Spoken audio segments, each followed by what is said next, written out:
December 2nd, BKFC will put on one of its biggest events to date in Salt Lake City. It's time to Knuckle! With 3 historic title bouts and a headlining fight that has 2 of the most ruthless fighters in combat sports history, fighting for the King of Violence title.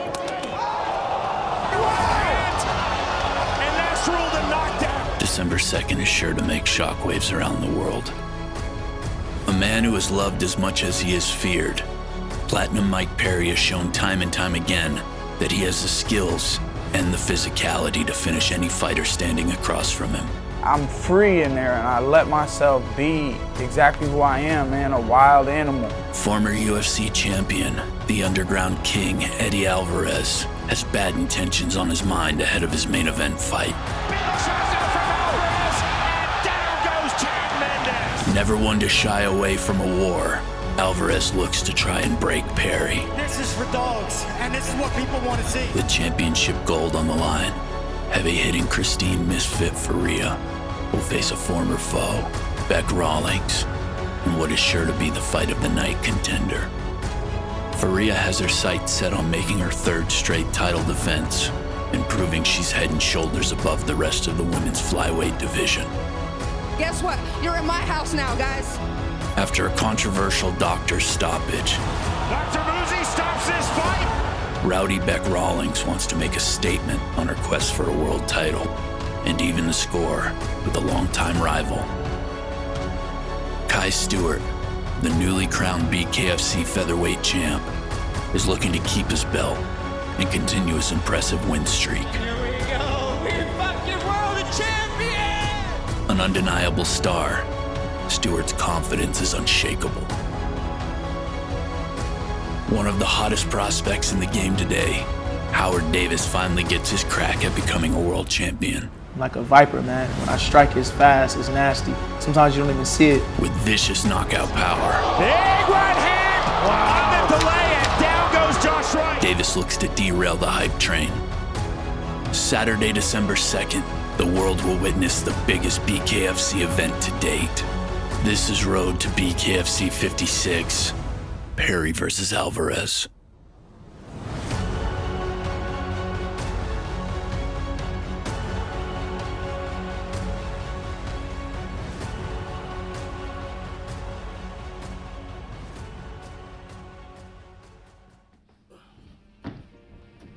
Mike Perry is a man who needs no introduction. A fan favorite for his brash attitude and action-packed fighting style. Perry is confident leading into his 4th BKFC fight. He plans on adding to his highlight reel and putting on another brutal performance. I feel like I've been fighting forever. Like I like to say, you know, I'm 32 years old and I've been fighting since the day I came out. It's always been that way for me, but I knocked out everybody on the regional scene. I got to the UFC at 7-0 with 7 knockouts. Had some banger fights in the UFC, some might call the big leagues. Now, BKFC, I've been running the show, and this is the big leagues now. All my opponents that come here, this is the height of their career, and I knock them off that tip of that mountain. And that's ruled a knockdown. Oh, Here's right hand. counter. That is a knockdown. I bring it, man. When I step in there, I really bring the heat and the velocity and the momentum, and I know what I'm up against when I get in there, and I make sure that I'm ready to bring it. You put me in the ring and I let my fists do the talking. It's exciting, and I love to see everyone's reactions to that moment when I'm in the ring and I get to let loose. You let the animal out of the cage, baby. Knuckle taking out his mouthpiece, talking referee Dan Mergliano. Mergliano ends his fight, and Mike Perry now 3-0 in BKFC. The Underground King has seemingly achieved everything in combat sports. From Fight of the Year candidates to world titles, Alvarez has accomplished almost everything he set out to. Leading into his main event bout at BKFC 56, Alvarez prepares for the war ahead and looks to give the fans a show. Tell us where you fought, what you've done in combat sports, all that kind of stuff. We don't have enough time to go through that, man. I've been this is 2 decades of fighting. I started back in 2003. I started with all the local promotions, Ring of Combat, Reality Fighting, everything down in Jersey. I won all the regional world titles. I moved on to the upper echelon, where I went to MFC, Bodog, Elite XC. I won their world titles. I flew over to Japan, fought in Japan in a lightweight Grand Prix. It was called Dream at the time. It used to be basically the old Pride. I fought there. I beat everyone there. And then I came back to America and started my American run in Bellator.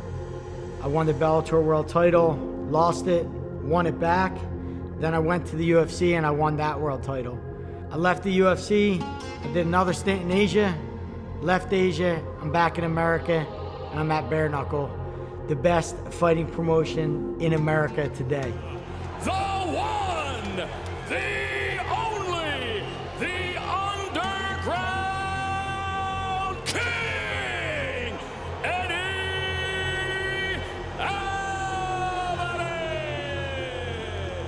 My fight with Chad was, it was exciting getting ready for that fight, just because the type of fighter Chad is. He's only lost to champions in the past, so I knew I was going to have a tough bill ahead of me. The left uppercut overhand right from Mendes on the entry, and down goes Eddie Alvarez.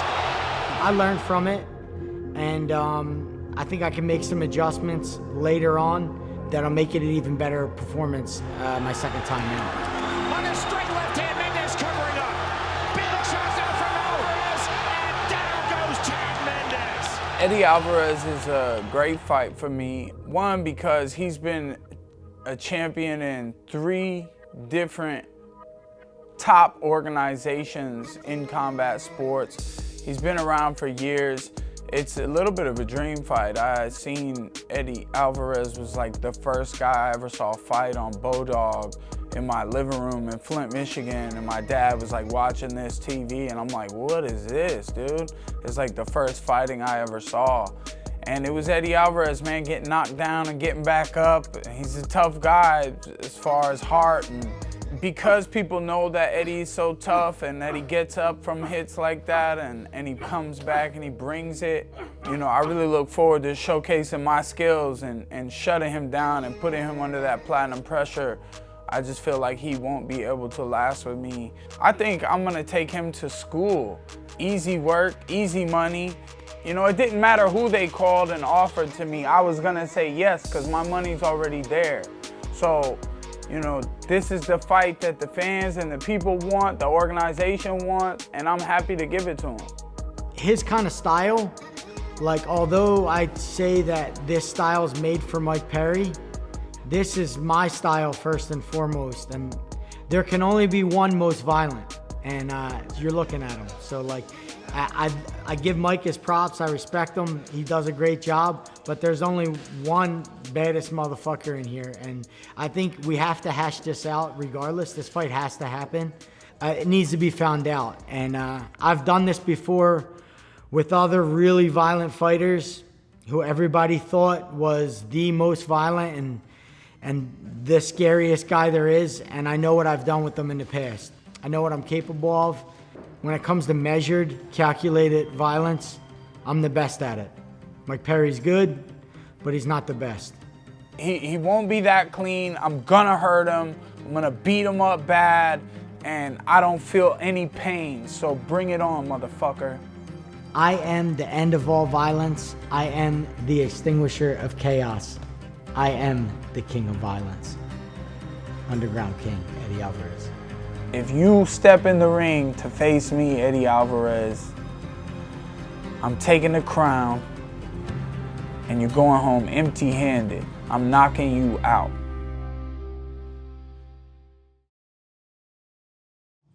Christine Ferea has had a stranglehold on her division, riding a 5-fight win streak. She looks to prove the first fight between her and Bec Rawlings wasn't a fluke. Being a world champion to me means champion behavior, and champion behavior isn't being perfect. It means when you're screwing up or when you want to give up, you go back to champion behavior. Don't give up. Push harder. Do the things that you don't want to do. Stick to your commitments. Don't cut corners. Always have good intentions. Everything is intention. Everything is affirmations. Everything's coming back to believing in yourself. Into if you have a bad day, you can't have great days every day, and that's what I've learned over the years. When I have a bad day in training and I'm tired, okay, that's what I had that day. Next day, okay, I maybe rest a little bit, but I can still be active. It just means being an example to the younger or even someone the same age as you, just being able to push through and be that example and always doing the right thing. Christine Misfit. Straight punches now landed by Ferea into the clinch. Big shots, there's the uppercut, power on the inside. I will retire the champion. I will never lose again. I put everything on the line. I sacrifice. I move out of my house for months at a time. I lock myself in a room and I am extremely dedicated. I put myself in positions to suffer my whole camp. So when I'm in that fight, nobody's gonna put me in more misery than I put myself. No one's gonna put me in more pain than I inflict on myself. And I promise you, no one's gonna do that. You gotta be insane to do the things that I do.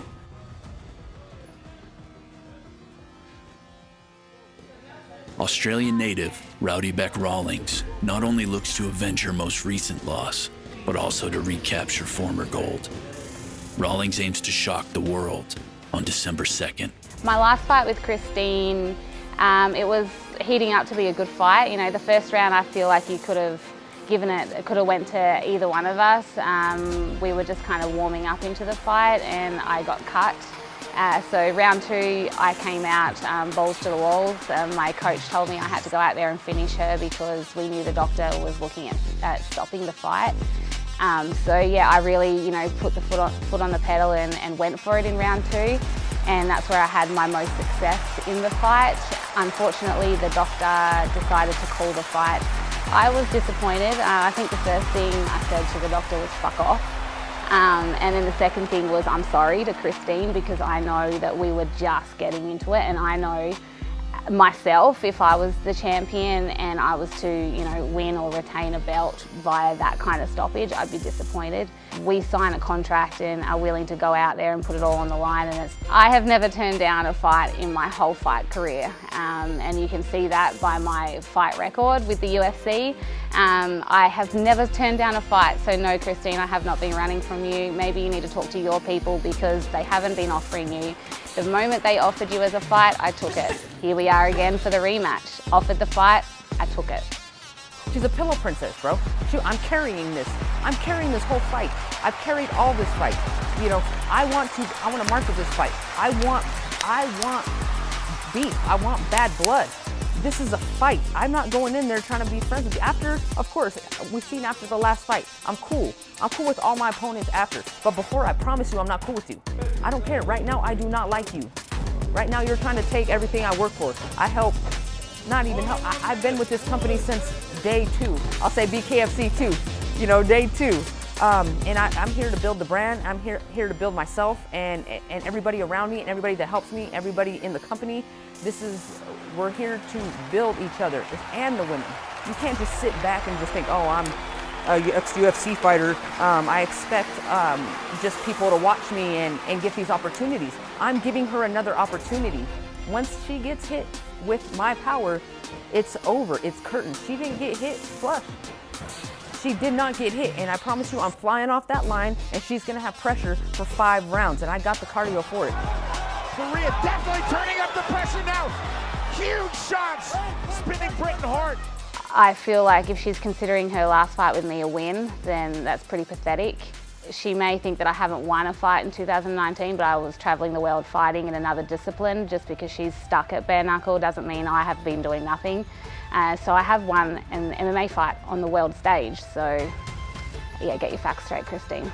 I don't think she's going to change up anything. She's She hasn't changed in a long time, actually. She just focuses on getting strong and getting fit, and that's just not going to cut it with me. I'm more skilled, and I'm strong, and I'm fit, so skills pay the bills. You already know what to expect. You already felt it last fight. Get ready for some more. I walked through her hardest overhand right and shook it off like it was nothing. Her punches didn't hurt me, nothing hurt me. There was nothing that she can do. And I took her shots standing straight up, came right back. There's no stopping me. You think you had me last time. You think you were landing your shots. You think you were getting something on me. But I promise you, you were fading in the second round, and I saw it. I know you're not ready to die for this.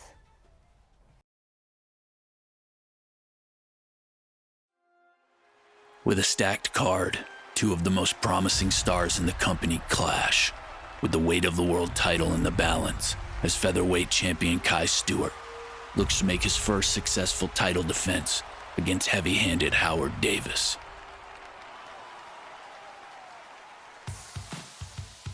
The Montana staple, Kai Stewart, captured the featherweight crown this past June, not only proving he's the best 145er on the planet, but also staking his claim as the next big thing in combat sports.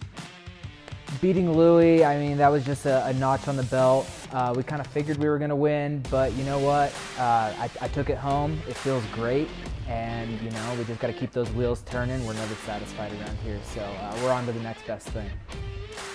I have a huge target on my back, but I've also had a huge target on my back in life, whether it was in the wrestling room, wrestling seasons. I've always been that top guy people were coming after, and I'm there to fight whoever, whenever. I don't care if it's Brian Duran. I'm gonna beat Howard Davis.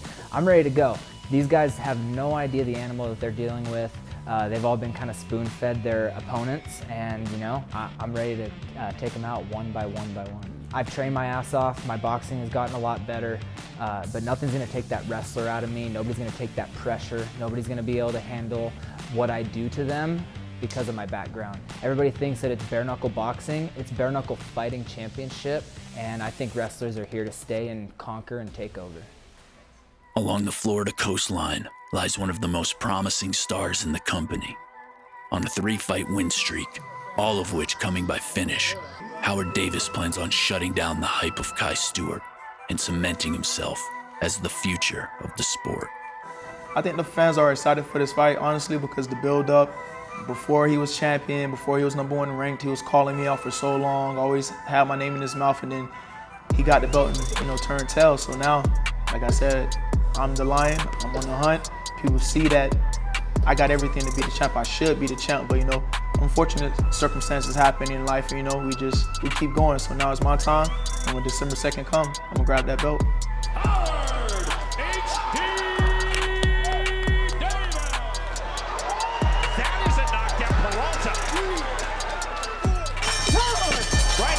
The main thing that makes me think I can beat Kai and take my title back, honestly, just the styles, man. Just if you watch our fighting styles and what he's done in BKFC and what I've done in BKFC, it's not comparable. Like, he hasn't fought anybody that's like me. I'm just different. I'm from a different breed. I'm cut from a different cloth. Like, you see me and you just know, man, that guy's gonna be somebody. And that's not me patting myself on the back or anything like that. I'm hearing this from people from other nations, other countries, you know, telling me that I'm their motivation, and that gives me motivation. And to me, that's just God making me walk in my purpose. So my purpose now is to win that belt on December 2nd in Utah.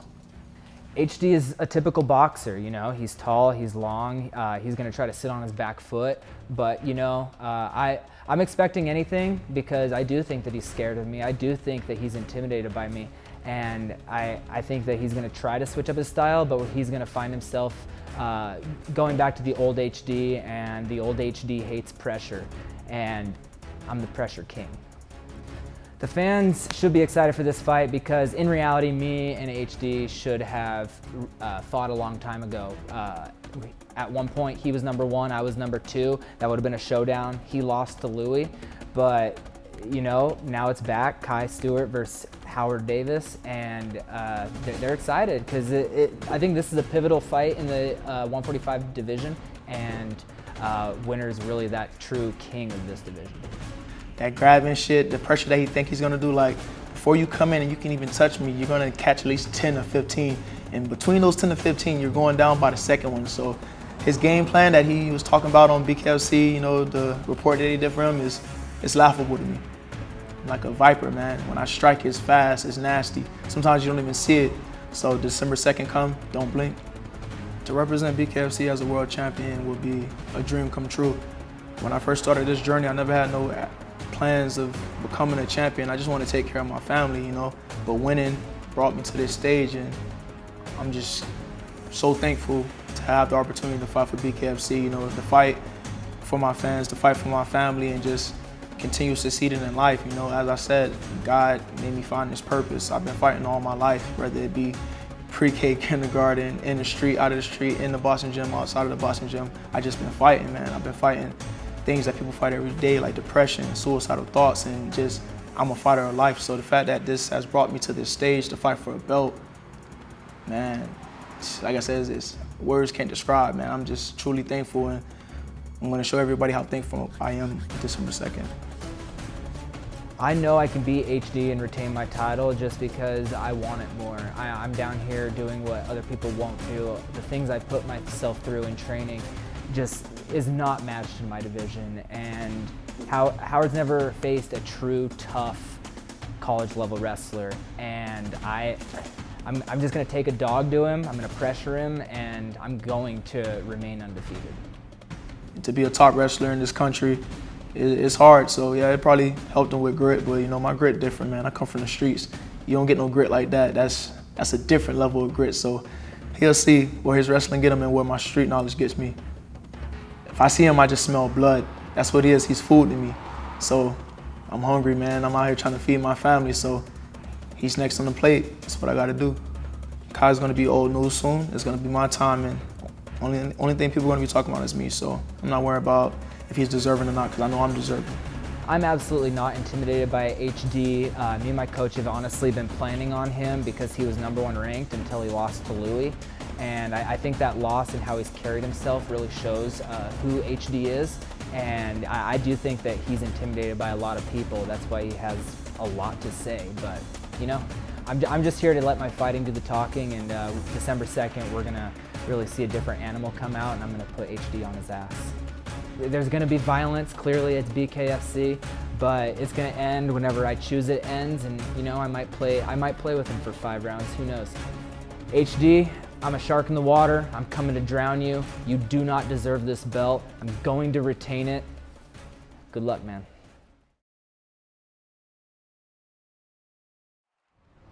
December 2nd, Salt Lake City will be host to the biggest card in BKFC history. In an action-packed night where champions will be crowned.